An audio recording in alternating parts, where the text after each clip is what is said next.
अब आइए, हजरत फातिमा रदी अल्लाह ताला अन्हा के शहजादे, जो सबसे पहली औलाद हजरत फातिमा रदी अल्लाह ताला अन्हा की है, वो इमाम आली मकाम इमाम हसन रदी अल्लाह ताला अन्हु हैं।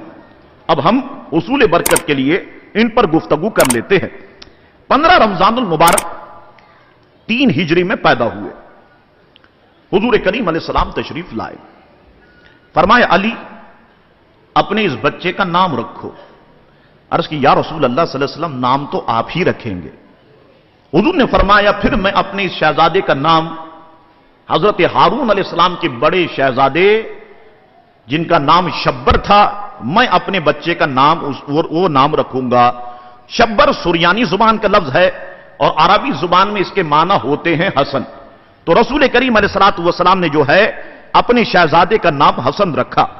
हजरत जिब्रील अमी नाजिल हुए, अर्ज की अल्लाह तबारक व तआला आपको इस बच्चे की मुबारकबाद पेश करता है और अल्लाह तबारक व तआला जो है आपको इस बच्चे की खुशखबरी सुनाता है। तो हुजूर करीम अलैहिस्सलातु वस्सलाम ने अपने शहजादे का नाम जो है वो हसन रखा। आपकी कुन्नियत अबू मोहम्मद थी। पैदाइश के 7वें दिन आपका अकीका किया गया, बाल मुंडवाए गए और बाल के बराबर चांदी सरकार करीम अलैहिस्सलातु वस्सलाम ने जो है वो सदका की। जिस वक्त हुजूर करीम अलैहिस्सलाम का ज़ाहिरी विसाल तैयबा हुआ, उस वक्त आपकी उम्र शरीफा जो है वो 7.5 साल थी, मगर 7.5 साल की उम्र में भी हजरत इमाम हसन ने हुजूर से 13 हदीसें रिवायत की है। 13 हदीसें जो है सरकार करीम अलैहिस्सलातु वस्सलाम से रिवायत की है। 7.5 साल की उम्र ही क्या होती है, और हुजूर के फरमूदात को, हुजूर के इरशादात को जहन में रखना और उसे बयान कर देना, तो ये आपके कमाल हाफजे की तरफ जो है वो दलालत करती है। बहुत खूबसूरत थे, बहुत हसीन थे। और हजरत अली फरमाते हैं कि मेरा बेटा हसन सर के बालों से लेकर नाफ तक हुजूर के मुशाबे, मेरा बेटा हुसैन नाफ से लेकर पैरों तक, तलवों तक मेरे हुजूर के मुशाबे। तो गोया कि ये शक्ल मुस्तफा करीम अलैहिस्सलातु वस्सलाम थी कि जो उस वक्त मदीने शरीफ में घूम रही थी। ये शान है हजरत इमाम अली मकाम इमाम हसन रदी अल्लाह ताला अन्हु की। बेशुमार फजीलतें आपकी आई हैं और मैं उसे आपकी खिदमत में बयान कर देता हूं। हजरत एक साहबी रसूल है हजरत अबू बकर रदी अल्लाह ताला अन्हु, या बाज ने कहा कि इनका नाम अबू बकरा है, अबू बुकरा इनका नाम जो है, अबू बुकरा गालिबन इनका नाम है। वो फरमाते हैं कि मैंने रसूल करीम अलैहिस्सलाम को देखा कि आप मिंबर पर रौनक अफरोज हैं और इमाम हसन आपके पहलू में हैं। आप कभी साहबे किराम की तरफ तवज्जो फरमाते हैं और कभी इनकी तरफ तवज्जो फरमाते हैं। और फिर हुजूर ने फरमाया मेरा बेटा हसन सरदार है, मेरा बेटा हसन सरदार है। उम्मीद है कि मेरा रब इनके जरिए से मुसलमानों के 2 गिरोह के अंदर जो है वो सुलह करा देगा। मेरा बेटा सरदार है, उम्मीद है कि अल्लाह ताला इनके वसीले से, इनके सदके से जो है मुसलमानों के 2 गिरोह के अंदर सुलह करा देगा। हजरत अब्दुल्ला इब्न जुबैर रदी अल्लाह ताला अन्हु फरमाते हैं कि मैंने देखा हुजूर करीम अलैहिस्सलातु वस्सलाम जब सजदे में होते तो इमाम हसन आते, हुजूर की पुश्त पे बैठ जाते, रौनक अफरोज हो जाते। फरमाते हैं कि फिर मैंने ये नहीं देखा कि हुजूर इन्हें उतारते हो, बल्कि ये खुद उतरा करते। और मैंने देखा कि जिस वक्त हुजूर रुकू में जाते तो ये हुजूर करीम अलैहिस्सलातु वस्सलाम पर जो है आकर के सवार हो जाते। और मैंने देखा कि हुजूर जिस वक्त जो है नमाज में कयाम की हालत में होते तो ये दोनों के इमाम हसन आते, और इमाम हुसैन के बारे में भी ये रिवायत है कि ये आते और हुजूर करीम अलैहिस्सलाम की टांगों की बीच में से निकलने की कोशिश करते। तो सरकार करीम अलैहिस्सलाम अपने मुबारक पैरों को कुशादा किया करते थे, कुशादा फरमा दिया करते, ताकि ये आसानी के साथ जो है मेरे पैरों के बीच में से निकल जाएं। हजरत बर्रा इब्न आजिब फरमाते कि मैंने रसूल करीम अलैहिस्सलातु वस्सलाम को देखा कि आप हसन को अपने कंधे पर बिठाए हुए और दुआ फरमा रहे थे, ए अल्लाह मैं हसन से मोहब्बत करता हूं, मौला तू भी हसन से मोहब्बत कर। हजरत इब्ने अब्बास फरमाते हैं कि एक मौके पर हुजूर करीम अलैहिस्सलातु वस्सलाम हजरत इमाम हसन को अपने कंधे पर बिठाए हुए तशरीफ ले जा रहे थे। तो एक साहबी रसूल की नजर पड़ी, उन्होंने कहा कि शहजादे कितनी अच्छी सवारी पर तुम सवार हो। अभी हुजूर के कंधे पे बैठे हुए, तो किसी ने कहा कि शहजादे आप कितनी अच्छी सवारी पर सवार हैं। हुजूर मुस्कुराए, फरमाया सवारी तो तुमने देखी, सवार को नहीं देखते कि कितना शानदार है, सवार को तुम नहीं देखते कि कितना प्यारा है। तो हुजूर करीम अलैहिस्सलातु वस्सलाम को जो है इतनी मोहब्बत थी। एक दिन हजरत सईदना अमीर माविया रदी अल्लाह ताला अन्हु اپنے دیگر غلاموں کے ساتھ، دیگر چاہنے والوں کے ساتھ، عرب کے بے شمار لوگ جو ہے وہ وہاں پر بیٹھے ہوئے تھے. تو حضرت امیر معاویہ نے فرمایا بتاؤ مجھے. حضرت امام حسن بھی ان میں تھے. تو ایک صاحب سے کہا کہ مجھے بتاؤ، یا کوئی بھی مجھے بتائے کہ والد کے حساب سے، والدہ کے حساب سے، نانا کے حساب سے، نانی کے حساب سے، ماموں کے حساب سے، یہ بتاؤ کہ اس کائنات کے اندر سب سے زیادہ عزت والا اور سب سے زیادہ معزز کون ہے؟ تو ایک صاحب کھڑے ہوئے جن کا نام حضرت مالک بن عجلان تھا، انہوں نے حضرت امام حسن کی طرف اشارہ کیا. فرمایا یہ ان کے نانا کی طرح کسی کے نانا نہیں، ان کی نانی کی طرح کسی کی نانی نہیں، ان کے والدہ کی طرح کسی کے والدہ نہیں، ان کے والد کی طرح کسی کے والد نہیں، ان کے بھائی کی طرح کسی کے بھائی نہیں، ان کی اولاد کی طرح کسی کی اولاد نہیں. اس کے بعد امیر معاویہ سے فرمایا حضور میں نے ٹھیک کہا؟ امیر معاویہ مسکرائے، فرمایا واللہ تیری ساری باتیں درست ہیں کہ امام حسن اس وقت جو ہے اتنے اونچے مرتبے پر فائز ہیں کہ ان کے والد کی طرح، ان کی والدہ کی طرح، ان کے نانا کی طرح، ان کی نانی کی طرح جو ہے وہ کوئی بھی نہیں ہے. برادران اسلام، حضرت امام حسن رضی اللہ تعالی عنہ نے 25 حج جو ہے وہ پیدل فرمائے. باوجود کہ آپ کے پاس اونٹ تھے، باوجود کہ آپ کے پاس سواریاں تھیں، مگر پھر بھی آپ نے جو ہے وہ 25 حج پیدل فرمائے. بہت زیادہ سقی تھے، کوئی بھی آتا حضرت امام حسن کے دروازے سے جو ہے وہ خالی نہیں جایا کرتا تھا. یہ شان ہے حضرت امام حسن رضی اللہ تعالی عنہ کی. حضرت علی کرم اللہ وجہ الکریم کے بعد یہ مسند خلافت پر بیٹھے اور کچھ عرصے کے بعد انہوں نے مسند خلافت سے علیحدگی اختیار کی. ان کی حضرت امیر معاویہ رضی اللہ تعالی عنہ سے چند شرائط پر جو ہے وہ صلح ہو جاتی ہے. چنانچہ صلح کے اندر یہ بات تھی کہ بر وقت، یعنی اس وقت امیر معاویہ خلیفہ بنائے جاتے ہیں، اگر بالفرض ان کا انتقال ہو جاتا ہے تو حضرت امام حسن دوبارہ خلیفہ ہوں گے. ذہن میں رکھیے گا یہ جملے، آگے آپ کو کام آئیں گے کہ حضور نے کہ حضرت امام حسن نے صلح کی اس شرط پر کہ بر وقت ابھی امیر معاویہ خلیفہ بنائے جاتے ہیں، اگر بالفرض ان کا انتقال ہو جاتا ہے تو حضرت امام حسن جو ہے وہ خلیفہ ہوں گے.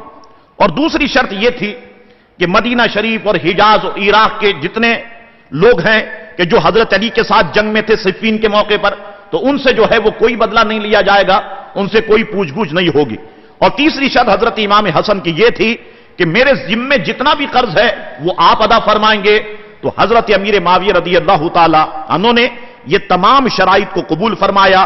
مسلمانوں کے دو گروہ کے اندر صلح ہو جاتی ہے. حضور کی اس حدیث کو یاد کیجئے کہ حضور نے فرمایا کہ میرا بیٹا سردار ہے، ان قریب یہ مسلمانوں کے دو گروہ کے اندر صلح کرا دے گا. تو یہاں پر حضور کریم علیہ الصلوۃ والسلام کا ارشاد جو ہے وہ پورا ہو جاتا ہے. حضرت امام حسن رضی اللہ تعالی عنہ نے بے شمار کرامتیں دکھائی ہیں. ان میں سے ایک کرامت جو ہے میں آپ کی خدمت میں بیان کر دیتا ہوں کہ ایک مرتبہ سفر میں یہ حضرت زبیر بن عوام رضی اللہ تعالیٰ عنہ کے شہزادے کے ساتھ تشریف لے جا رہے تھے. تو سفر انہوں نے کافی طے کر لیا تھا. راستے میں انہوں نے کہا کہ حضور ہم ایک جگہ آرام کیوں نہ کر لیں. چنانچہ حضرت امام حسن نے فرمایا ٹھیک ہے.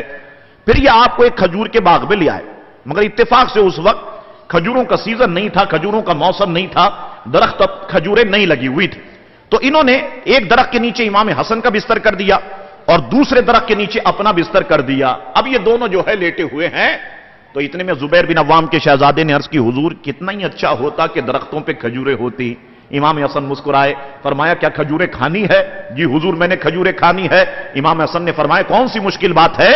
آپ نے پڑھ کے جیسے ہی پھونکا سارے درختوں پہ کھجوریں لگ چکی تھی. سارے درختوں پہ کھجوریں لگ چکی تھیں اور وہ پکی ہوئی کھجوریں تھیں، کچی کھجوریں نہیں تھی، وہ پکی ہوئی کھجوریں تھی. اللہ اکبر. حضرت زبیر بن عوام کے شہزادے نے وہ کھجوریں کھائی. اس کے بعد جو باغ کا چوکیدار تھا اب وہ حیران ہو گئے کہ پہلے تو درخت میں کچھ بھی نہیں، اب اچانک جو ہے یہ کھجوریں لگ گئی ہیں. وہ بہت حیران ہو گیا. وہ کہنے لگا یہ تو جادو ہے. امام حسن مسکرائے، فرمایا جادو نہیں ہے. میرے نانا جب معجزات دکھا سکتے ہیں تو نواسا کرامت کیوں نہیں دکھا سکتا؟ میرے نانا جب انگلیوں سے پانی کے چشمے جاری کر سکتے ہیں، میرے نانا جب لعاب کو ڈال دیں تو کھارے پانی کو میٹھا کر سکتے ہیں، میرے نانا جب اشارہ فرمائے تو درخت کو بلا سکتے ہیں، میرے نانا حکم فرمائے تو کنکریوں سے اپنے نام کا کلمہ پڑھوا سکتے ہیں، تو نواسا درختوں پہ کھجوریں کیوں نہیں لگا سکتا؟ یہ شان ہے حضرت امام حسن رضی اللہ تعالی عنہ کی. आपकी शहादत कैसे हुई, जरा इसे भी आप देख लीजिए। मशहूर मौर्रिखीन फरमाते हैं कि एक रात इमाम हसन ने ख्वाब देखा, बेदार हुए, सारे घर वालों को जमा किया, फरमाया रात मैंने यह ख्वाब देखा कि मेरी पेशानी पर लिखा हुआ है कुल हु अल्लाहु अहद। सारे घर वाले बहुत खुश हुए कि यह तो बहुत अच्छा ख्वाब है। हजरत सईद बिन मुसय्यब रज़ी अल्लाह ताला अन्हु से जब इसकी ताबीर पूछी गई तो उन्होंने फरमाया कि अगर वाकई ये ख्वाब आपने देखा है तो याद रखिए इसकी ख्वाब की ताबीर यह है कि अब अन करीब आप इस दुनिया से रुखसत हो जाएंगे। अब यह ख्वाब में आपको इशारा कर दिया गया कि आपका जो है वो विसाल होने वाला है। चुनांचे ख्वाब देखने के बाद आप सिर्फ चंद रोज जो है वो बाकायदे हयात रहे, उसके बाद आपको जहर दे करके शहीद कर दिया गया। अब याद रखिएगा 5 मरतबा या 7 मरतबा हजरत इमाम हसन को जहर दिया गया। और इसकी तफसील मौरिखीन फरमाते हैं कि यह है कि पहले आपको शहद में मिला के जहर दिया गया। जिस वक्त आपने शहद खाया, अब यह जिस्म का अंदर का हिस्सा जो है वो कटने लग गया, बड़े तड़पने लग गए, बड़े परेशान हुए, सीधा हुजूर करीम अलैहिस्सलाम के रोजे पर आ गए। या रसूल अल्लाह सल्लल्लाहु अलैहि वसल्लम, अरे मेरे नाना जान किसी ने जहर दे दिया, बड़ी तकलीफ हो रही है हुजूर, ऐसा लगता है कि जिगर जो है वो कट रहा है। हुजूर की बारगाह में दुआ की, हुजूर की बारगाह में अर्ज की, सरकार करीम अलैहिस्सलातु वस्सलाम ने ऐसा करम फरमाया। जब ये हुजूर की बारगाह में अर्ज करते हैं तो सरकार ने ऐसा करम फरमाया कि इमाम हसन थोड़ी ही देर में मुकम्मल सेहतियाब हो गए। इमाम हसन जो है वो थोड़ी देर में मुकम्मल सेहतियाब हो गए। यहां पर आते हैं, हुजूर को वसीला बना के दुआ करते हैं, अल्लाह ताला करम फरमा देता है और इमाम हसन जो है वो सेहतियाब हो जाते। दूसरी मर्तबा खजूर में मिला करके जहर दिया गया और यह जहर भी बहुत शदीद था, इसमें भी आप तड़पने लगे। रोज़ा रसूल पर आए और हुजूर के वसीले से दुआ की, अल्लाह तबारक व तआला ने इनको शिफा दे दी। दूसरी बार भी जो है वो शिफा हो जाते हैं, शिफा याब हो जाते। उसके बाद किसी ने हीरे की कन्नी, जिस बर्तन में आप पानी पिया करते थे उसमें पीस करके डाल दी या गिलास में पीस करके डाल दी और आपको उसका पानी पिला दिया गया। बस अब हजरत इमाम हसन रज़ी अल्लाह ताला के जिस्म नाज में जो है वो अजीब व गरीब कैफियत तारी होती है और ऐसा मालूम होता है कि हलक से नाफ तक का ये हिस्सा फट चुका है और दिल जो है वो टुकड़े टुकड़े हो चुका है। आप बहुत बेकरार थे और बहुत अजीब व गरीब कैफियत आपकी थी। इतने में हजरत इमाम हुसैन तशरीफ लाए और फरमाया कि मेरे भाई बताइए कि आपको जहर किसने दिया। तो इमाम हसन ने फरमाया अगर मैं जिसकी तरफ इशारा करूं अगर उसने जहर ना दिया हो तो तुम उसको कत्ल कर दोगे। इमाम हसन ने फरमाया कि आप इशारा तो करेंगे किसने आपको जहर दिया। कहा अगर मैं इशारा करता हूं और वो शख्स अगर वो इसमें मुलव्विस ना हो और आप उसको कत्ल कर दोगे तो ये तो बेकसूर आदमी जो है वो मारा जाएगा। तो हजरत इमाम हसन रज़ी अल्लाह ताला ने फरमाया कि जिसने भी जहर दिया है मेरा अल्लाह तबारक व तआला उससे जरूर इंतकाम लेगा। तो हजरत इमाम हसन रज़ी अल्लाह ताला अन्हु जो है वो जहर आपको दिया जाता है। 45 साल सिर्फ आपकी उम्र शरीफा थी। मदीना तैयबा में 5 रबीउल अव्वल शरीफ में 49 हिजरी में जो है आपने वफात पाई और हजरत फातिमा ज़ोहरा रज़ी अल्लाह ताला अन्हा के पहलू में जो है वो आपको लिटा दिया जाता है। आज भी आराम फरमा है। मेरी दुआ है कि अल्लाह तबारक व तआला हजरत इमाम हसन और हजरत फातिमा के मरकद मुबारक पर रहमत और रिदवान की बारिश फरमाए। ये प्रोग्राम आपकी खिदमत में मोहम्मद जिब्रान नक्शबंदी की जानिब से पेश किया जा रहा है और दीगर सैकड़ों मौज़ूआत पर बयानात सुनने के लिए मेरे YouTube चैनल एम जिब्रान को सब्सक्राइब करें। शुक्रिया।